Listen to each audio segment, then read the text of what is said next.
Hey everyone, Chris Sawyer here, and the Varietal Show is back. I am in Napa Valley right now. We are actually in Yountville, to be really technically right.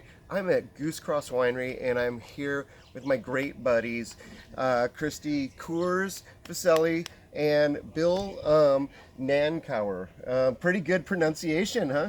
Not bad. Not bad, not bad. Not I bad, liked Chris. it. I liked it. He's a Kiwi, so I can kind of make fun of him every now and then too, and it's good. But this is one of those great little wineries of Napa Valley that I've really fallen in love with, and I mean, these two are my good friends. We've done a lot of fun things together, but you've never met them on this show, so I really wanted the Varietal Show to be with these two today because we're getting ready for harvest here. I saw Bill he's a good forklift driver besides being a damn good winemaker, but the guy can drive forklifts, and so he was running in and out, and I got a few minutes with him. So, it's an important thing. It's a nice warm day here. Bill, what are we looking like? When are we going to start picking here? Any idea? Well, I mean, there's the occasional berry out there right now that's got a little bit of colour to it. Okay. So, and then the past 2 weeks have been very warm. Yeah. So that's advanced things a little bit. So I think, in terms of coming off the property here, we're probably looking second week of September, which is that's normal, sort of average time for us. Last year was late, but this year we seem to be back on more of a normal ripening curve. That's great. Yeah. What we're drinking right now is some amazing Merlot. And yes, these glasses are big. It's not just, this is not an illusion, you guys. They're actually big glasses. Fits a whole bottle. I know.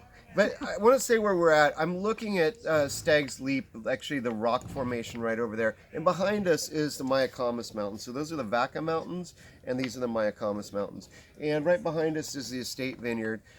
This is a really neat property. It's on State Lane, so estate on State Lane, perfect. Really well done. Did you buy the property just for that? I planned it that way. Genius. Mm-hmm. She's genius.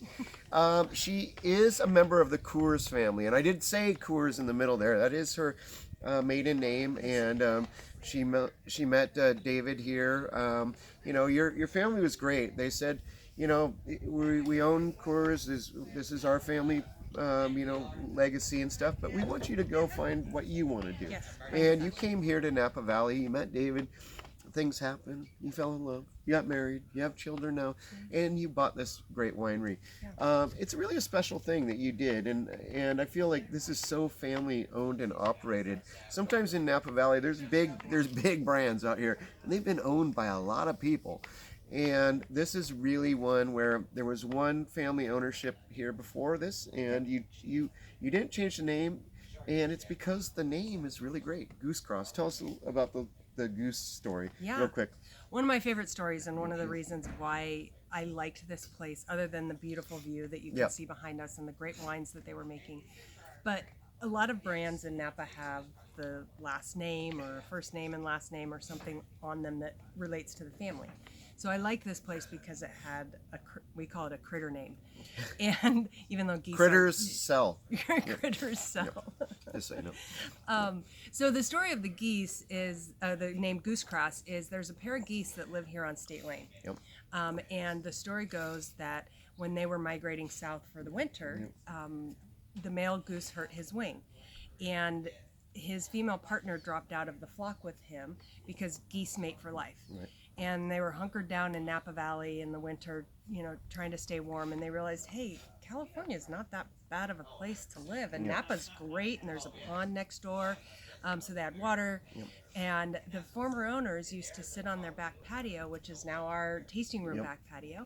And they would watch the geese cross over their property and go fly to the Napa River, which is right behind us, and have dinner and drinks at the river, and then come back. And there has been goslings that have come and gone, and it's amazing that these geese are still here. Chris was hoping they'd be flying today. But I kind of wanted them to do a formation behind us. We haven't found them. I don't know. Recently. We're just starting, so I know it's kind of early in the day, but they are here on property, and they live in the pond that's next door, and it's amazing. It's great.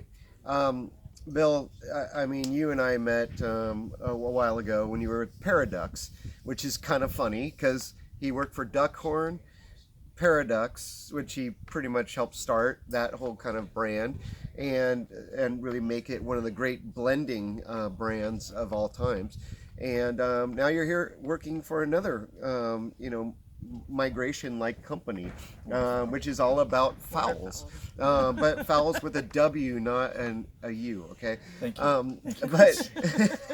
But you're such a great winemaker, and you love Merlot. I mean, like, you do such a good job on this. It's very smooth. It's got body. It's got structure. And why does it work here on this property?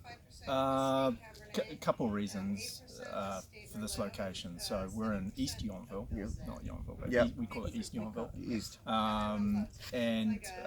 So we're mid-valley, and for those of you who aren't aware, Napa Valley, it's about 35 miles long, and there's significant temperature difference from the southern point to the northern point. So we're mid-valley. So it's much milder than up north. Merlot can be quite delicate in terms of the vines growing and the fruit. So milder to cooler climate's a little bit better for it. And then we've got really free draining soils created by old creek beds. So to me, this has always been one of the great areas for Merlot in the valley. And we get beautiful sort of blue fruit characteristics that come through, violets aromatically, and then just it's really good. It's really good, you guys. Soft suppleness. We're tasting the 21s. Great growing season. Not too much rain, but just enough, and then mild to warm growing season. Couple little heat spikes, but nothing significant, and so. The fruit just ripened at a really even sort of pace, and because of that, I think we've made some beautiful and nicely structured wines. I think so too. I'm loving it. It's super yum factor, and I always love how he says Merlot. It's a little bit different than us. It's the Kiwi thing. So mellow. I try to emulate him, but I'm not very good at it. But I try all the time, and I can't do it. I don't think he's emulating me. I think he's just trying to make fun of me. Good man here. Good man. Christi, you this is a really unique estate for you. Tell us a little bit about how you came through the process of just buying it. Yeah. I had been in the beer business for about 15 years before I did this, and I actually met my husband when we were working at Gallo Winery and in Modesto, which was fantastic. Learned tons about wine, learned tons about grape growing, learned a lot about marketing and sales and everything. And then I went into my family's beer business, and I had kind of gotten a little tired of the beer business, and I wanted to go out and do something on my own. I wanted to stand on my own 2 feet. I didn't want to be in the shadow of my dad or my grandfather or my great uncle. I wanted to stand on my own and do something special for me. And so I decided that Napa Valley was where I wanted to live and where I wanted to raise my kids. And Dave and I took the leap and left our corporate jobs and came here to be entrepreneurs and build a business. And they built a really good one. This is a really, this is a boutique winery. I mean, what's the production? We do about 4,500, 5,000 cases. 5,000 cases, you guys. This is not. You're not going to find this on every store shelf. Let's just put it that way. But it is certainly worth the trip here. Yountville is such a cute town. It's become something very different than we used to know. You'd stop and get gas there, and there wasn't really much there. French Laundry started 30 years ago, actually, this year. So we want to give that team a big shout out to them. It's actually, they just had their party, I think it was last weekend, to celebrate the 30-year anniversary.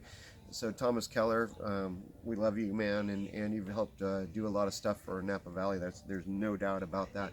But here we are. It's just a special area. Like now, Yountville has become very popular, and this is just about 2 miles from downtown, maybe, as the crow flies. And like Bill said, the river is right behind us here, so it's between basically here and Highway 29 is that way of the river. And so it's just a unique one, and you get a little bit of this airflow here that's really nice, and we can feel the breezes this morning really nicely coming in. It's because they're closer to the bay here, like Bill said. Calistoga is that way about 20 miles, maybe might be 18, but maybe to get there. But But it's not, it's not really a fast route. You got to go through St. Helena at some point, and those stop signs in St. Helena. Better stop. And don't stop. speed. Don't speed there. Don't do that in St. Helena, you guys. But you did something special for me. You brought out one of my favorite things that they make, and that's the Cabernet Franc. And Cabernet Franc, one really important thing here. Cabernet Franc is the father of both these other grapes that we're tasting here. It is the father of Merlot, and it is the father of Cabernet Sauvignon. And we're going to be tasting that in a minute. But its mother is Sauvignon Blanc, and the mother of Cabernet Sauvignon, I should say. And that's a really interesting thing. So you make Sauvignon. You like Sauvignon Blanc too, don't you? Yes, I do. Remember, he's from New Zealand, so you have to, or you're kicked off the island, I think. Pretty much. But it really does work here too. You've got stuff. You're also making a little Riesling every now and then. You do some fun things. So it's not just red wines that are here, and I think that's one of the good things about your portfolio is you really have really tasty things that go with such a wide range of foods. Yes. That's a really important thing for you guys, isn't it? Yeah, I mean, we actually make around 14 different wines. So, and they're all small production. The Merlot is a couple hundred cases. The Cabernet Franc is even less. We've actually stopped making the Riesling, which is a bit of a shame. Yeah. But we do some Sauvignon Blanc, actually from across the tree line. Yeah. Great vineyard, Yountville. A couple Chardonnays. Yeah. Used to make a Viognier, which we loved, but unfortunately not enough people were sort of into it. And if you can say V and yay, it's cool. Then you'll probably buy it, but most people can't pronounce it. Right. Sure. Viogna? What is this? Viogner. Viogner? Yeah. But it was really good. Not Wagner. Okay, that's different. Wagner's different. That's really good music, though. Yeah. Not that. They're close nearby too. They might hear us. But Cabernet Franc to me is just such a wonderful grape. It's really come back into being. Well, it never really was super popular here, but it's become popular, and it's because I think it's the way that they're really farming it here. I mean, I'll give a lot of Lang and Reed, and those guys are really good. John Scumpney has really been a leader of that movement here, and a lot of people have followed it. The better clones. What are we growing out here? So we've got two selections of Cabernet Franc, sort of down that way a bit, and the French clones that were brought over and cleaned up, and we picked them separately. And this again, it's a good spot for Cab Franc because Cab Franc is it's more delicate to grow. It's more fickle than Cabernet Sauvignon, and because of that, you can kind of get a little bit more elegance and nuance out of the final wine. So we pick the two lots separately, make them separately, and then bring them together in the blend. And I think in particular in 21, the Cabernet Franc has a great freshness to it. It has appropriate ripeness. So sometimes Cabernet Franc can hold a little bit too much of its herbal characteristic, which a lot of people don't enjoy. But in 21, we were able to grow that out through the length of the growing season. But also at the same time with our barrel regime, just be respectful of the delicate nature of the palate and the freshness, and allow that to show itself. So it's some really good red fruits in here, mixed in with that violet blue fruit character of the area, and this I haven't tasted this one for a while actually, since bottling, so it's actually it's tasting really good. Yeah, right it's now. tasting really good. And I'm like, do I have to dump this? And we could just drink it. But it's like they said, not much production here, and it gets even less production or what's available once I show up. Because I love this wine, and she knows it, and I had to have it poured for us. I would maybe been crying at least if you said you were out of it. Or I don't think you've ever shown up and I haven't poured you Cab Franc. I've even stolen some from the wine club to pour for Chris because he loves it so much. I matter, you guys. Cabernet Franc matters. Cabernet Franc matters. Hashtag. It's my favorite too. Yeah, this and Sauvignon Blanc are my two favorite wines. They really are. And this just has more structure. So for me, we start out with with the red wine. We do a really good fish dish with the Merlot. Like salmon would be really nice with that little grill on that, but have it fairly raw in the middle. Just like really nice, almost like sushi style. That would be fantastic for salmon with that Merlot. This one, we're moving into duck or a pork that is a pretty good spiced pork, but it's got structure. I mean, you've got to have some rub on the outside too, like an espresso rub or something like that. Would be really good on that pork chop. You're making me hungry. Yeah, and that'll go well with the subtle spiciness that the Cabernet Franc has, and also compared to the Merlot, the Cab Franc has a little bit more fresh acidity, which creates a little bit more what I call tension in the mouth, and you put that with a fatty meat like duck. It's a great combination because the wine will actually refresh your palate after tasting the duck. Yeah. Well, it's a winner. Okay, it's just a winner, you guys. I love that Cabernet Franc so much. It's one of my favorites, not only in Napa Valley but in California. I mean, that we produce here. I mean, it's just like that good. And there's no doubt that you need to visit these guys and look them up online because Goosecross is awesome. I bring a lot of people here. I just love this setting too. There are some people sitting right over here in the nice patio area. I've watched it really, mature, and I feel so great about that, Christi. That we've done some fun things together. One time I got Bill and Christi to go to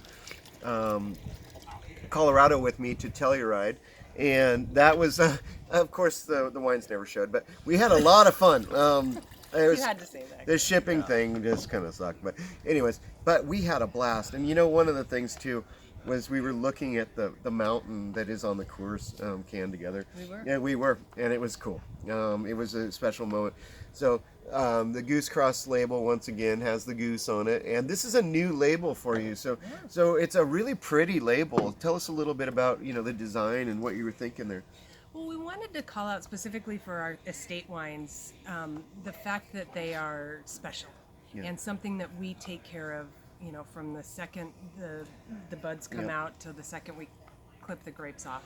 And we wanted to make sure it was special, and all our labels looked fairly similar. And so we took this one, and we actually took the Goosecross name off it, and just focused on the goose. My husband's a marketing guy, and he thought that was really special. But we also didn't call out State Lane Vineyard. It does say Goosecross on the back, though. It does say Goosecross on the back. Let's make mention of that. That's important. But our former wines didn't call out State Lane Vineyard in a big way. So we wanted to make sure people knew that this was our estate wine. It was from here. It was, Bill took care of it from start to finish. Yeah, I love it. So this is the Cabernet Sauvignon that we're tasting now, and this is the 21 again. I mean, what? These are all pre-released. These are all. But you will get a chance to buy these, and you guys just need to come here. There's just no doubt about it. It's like really one of the great destinations, and I love how you're just kind of out here. Your neighbors, you got a few neighbors around here. Who's the neighbors? No. The Cliff Lady? Cliff Lady's just down the road. Right down the road. Yeah.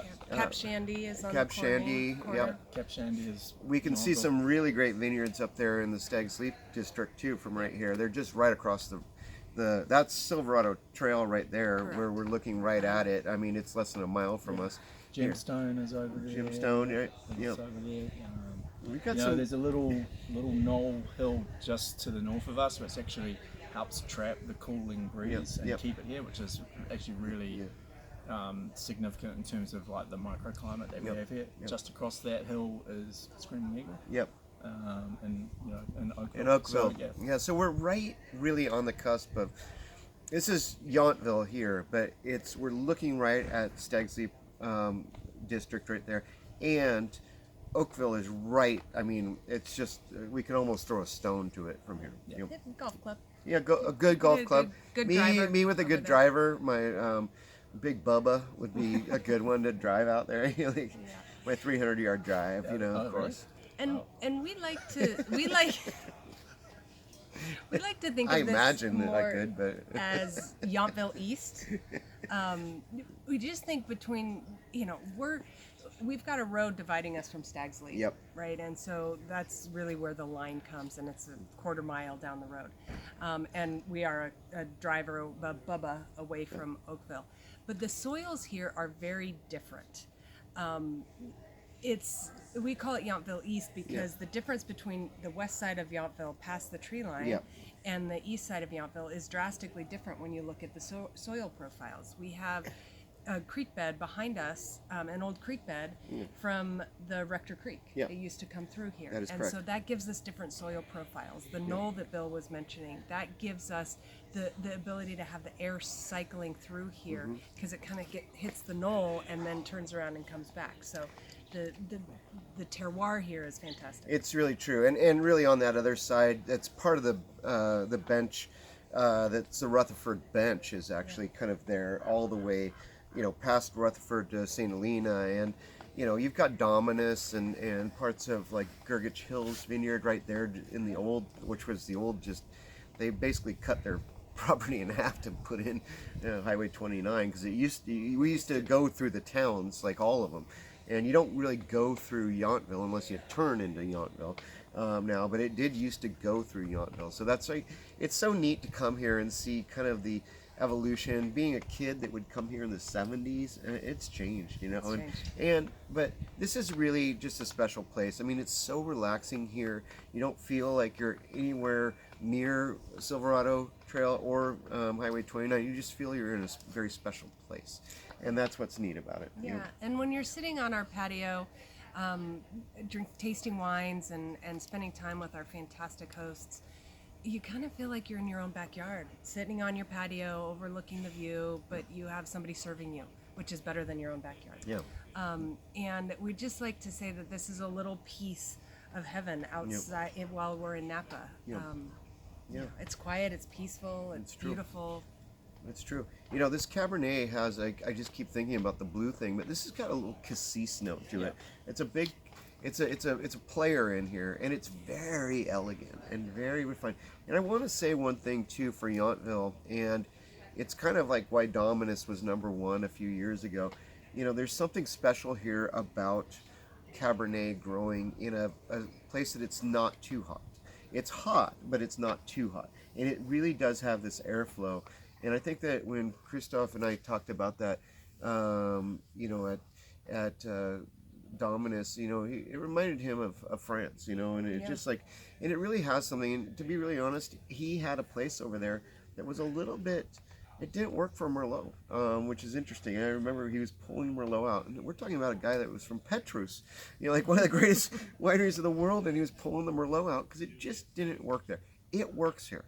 This is a very special little piece of land that just has a little bit of everything to it, Yeah. And you can see, you guys can't see it, but I'm looking at little, not baby boulders, but they're round rocks right there. And they're from the old riverbeds. This is what this is right here. And it's a fascinating place. And just when you get an experience like this, and that's really what Goosecross and these small wineries of Napa Valley are about, is just, you get to meet these guys, they're my friends, but but I really just love bringing people here so you can kind of get that real, like, people care about you. I mean, I gotta say a lot of great things about these, your great staff here. They're just really great people. They love working here. They love working with both of you, and the wine shows it too. I mean, these are really great wines, and that's why I really wanted to introduce you guys to this great brand, which is Goosecross. Doesn't say it on the front, but it says it on the back. Just look for the gold goose. The gold goose. Anytime you go, you know where you should sell this to all the time? Like, you should just start a whole export market to Austria. Because they eat so much goose in Austria. This could be the golden thing. The golden goose. Yeah, we might need to talk to David about this. I think her husband might be onto something here with me, and maybe we start a little joint venture and we go to Austria all the time. I like it, you guys. I like it. Take him away. Without further ado, I want to thank you for being part of the Varietal Show once again, and come and visit these guys. Goosecross, it's just goosecross.com, isn't it? Goosecross.com. Goosecross.com. Look them up, come here, meet these guys, drink these wines. You'll have a great time. Cheers, you guys. Cheers. Thank you. Thanks, you guys, for having Chris. me. Cha-ching. All right, thank you. So I finished mine.